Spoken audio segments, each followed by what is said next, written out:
Sophie Masson est propriétaire d'un 3 pièces qu'elle loue dans cette résidence à Saint-Denis. L'appartement, il est là-haut, au 3e et dernier étage.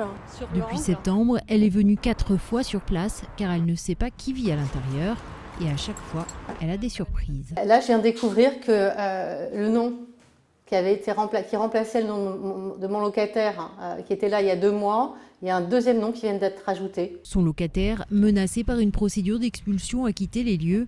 Depuis, des squatteurs s'y sont installés, mais Sophie n'arrive pas à entrer en contact avec eux. C'est cette porte. Donc on ne peut pas rentrer, mais on va essayer de sonner.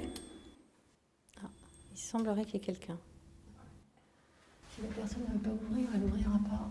Une situation de plus en plus intenable pour elle, qui ne peut rien faire tant que les squatteurs sont dans l'appartement. Moi, ma situation est extrêmement délicate. C'est-à-dire que je suis locataire d'un 2 pièces à Paris, qui est mon lieu de résidence. J'ai donc un loyer. Et en parallèle de ça, donc j'ai l'emprunt de cet appartement à rembourser. J'en ai encore pour 10 ans. Et donc là, je suis complètement bloquée. Avec le risque et même le risque très avéré et très probable, que moi je ne vais pas pouvoir tenir 1 mois, 2 mois, comme ça, 3 mois, à payer à la fois mon loyer et les charges ici et le remboursement de l'emprunt. C'est juste une somme colossale. Si je n'ai pas un revenu locatif en face, je suis perdue. Sophie a déposé une plainte et s'est tournée vers un avocat. Alors ce matin, comment ça s'est passé ? Donc je suis à nouveau essayé d'aller sonner pour voir si quelqu'un m'ouvrait. Je pense que cette fois-ci, il y avait quelqu'un.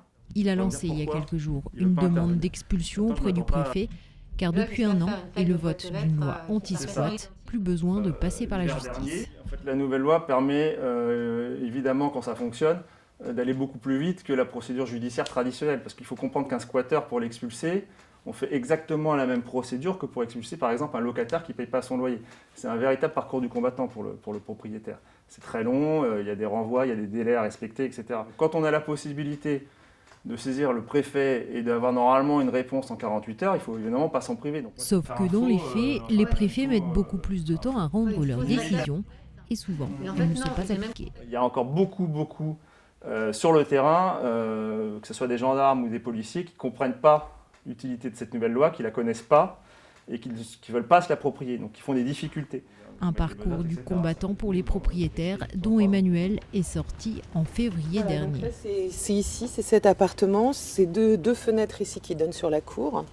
Pendant 2 ans, elle a vécu l'enfer. Ces 20 mètres carrés parisiens qu'elle louait ont été squattés. Depuis, Emmanuel a remis son appartement en location. Pour elle, si la nouvelle loi va permettre de gagner un peu de temps, elle ne se place toujours pas du côté des propriétaires. Dans cette histoire, je suis la victime et on ne m'aide pas. Alors que la personne qui a squatté chez moi pendant 2 ans, elle est prise en charge par la société, elle a des aides sociales, elle a un meilleur niveau de vie que moi. Enfin, il y a quand même une aberration, c'est pas normal. Même si elle a récupéré les 40 000 € qu'elle a perdus, rien ne compensera le préjudice moral. Toutes les nuits d'insomnie que j'ai passées, toute l'angoisse, le stress, tout ça ne sera jamais pris en compte. Donc de toute façon, on est perdant à tous les coups.